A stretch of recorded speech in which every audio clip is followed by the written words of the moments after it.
core of this beautiful short play is a portrait of the dying boy, Amal. Tagore must have had in mind the grief and bereavements he had suffered in the preceding 10 years, culminating in the death of his younger son, Samindra. The play shows death and grief as an integral part of life, and how this boy brings joy into the lives of everyone he meets and talks with. He is confined to his room on doctor's instructions by his uncle, whom he lives with. And throughout the play, he talks to these people through the window of this room. This film is an extract showing some of these relationships. My production concept also includes shadow puppet sequences, which are Jungian dream sequences, showing the subconscious integration of the story by this child. We see the boy meet first the watchman, dressed as someone from a contemporary London street market. Secondly, we see him meet the headman, whose sadistic humour is another aspect of the great emotional range of this play. Thirdly, we see the loving relationship with the flower girl, Sudha, who most fully understands Amal and will never forget him. Lastly, we see Amal in light and imaginative play with another boy of his own age. I decided it was best to put the play into a context, and so spoke the following words before each performance. Imagine, this is India in London in 2011. I'm here to tell a bedtime story to a child. That bedtime story is The Post Office by one of India's greatest writers, Rabindranath Tagore.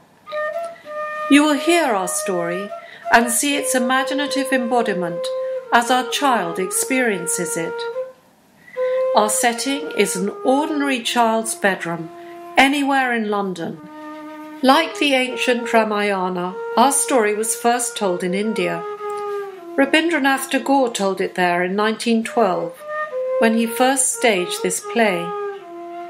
Later, in the 20th century, a great Jewish doctor, Dr. Kozak, realized that children in the Jewish ghetto in Warsaw could experience joy through acting out this story. Many Indian people, including the Gurkhas, fought in the Second World War and afterwards came to live with us here in Europe.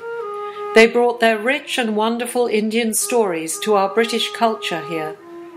So London became the glorious, culturally diverse city it is today. Through this cultural mix, London is perhaps the greatest of cities. We have our jugglers and street musicians here too. And somewhere in this great city, in an ordinary bedroom, a child is listening to and experiencing The Post Office as a bedtime story and entering into imaginative conversation with the characters in that story as he embodies it. Dum, dum, dum, dum, dum, dum. Why does it ring? The bell tells everyone that time doesn't stop. It keeps on moving. Where does it go? To which country? No one knows that. I'd love to go to that country that no one knows.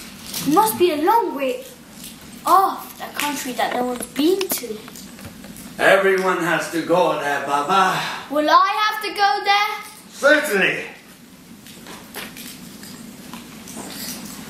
It's dreadful having to sit here like this. You mustn't say that, Baba. No, all right. But when your bell rings, dong, dong, dong, I feel so strange.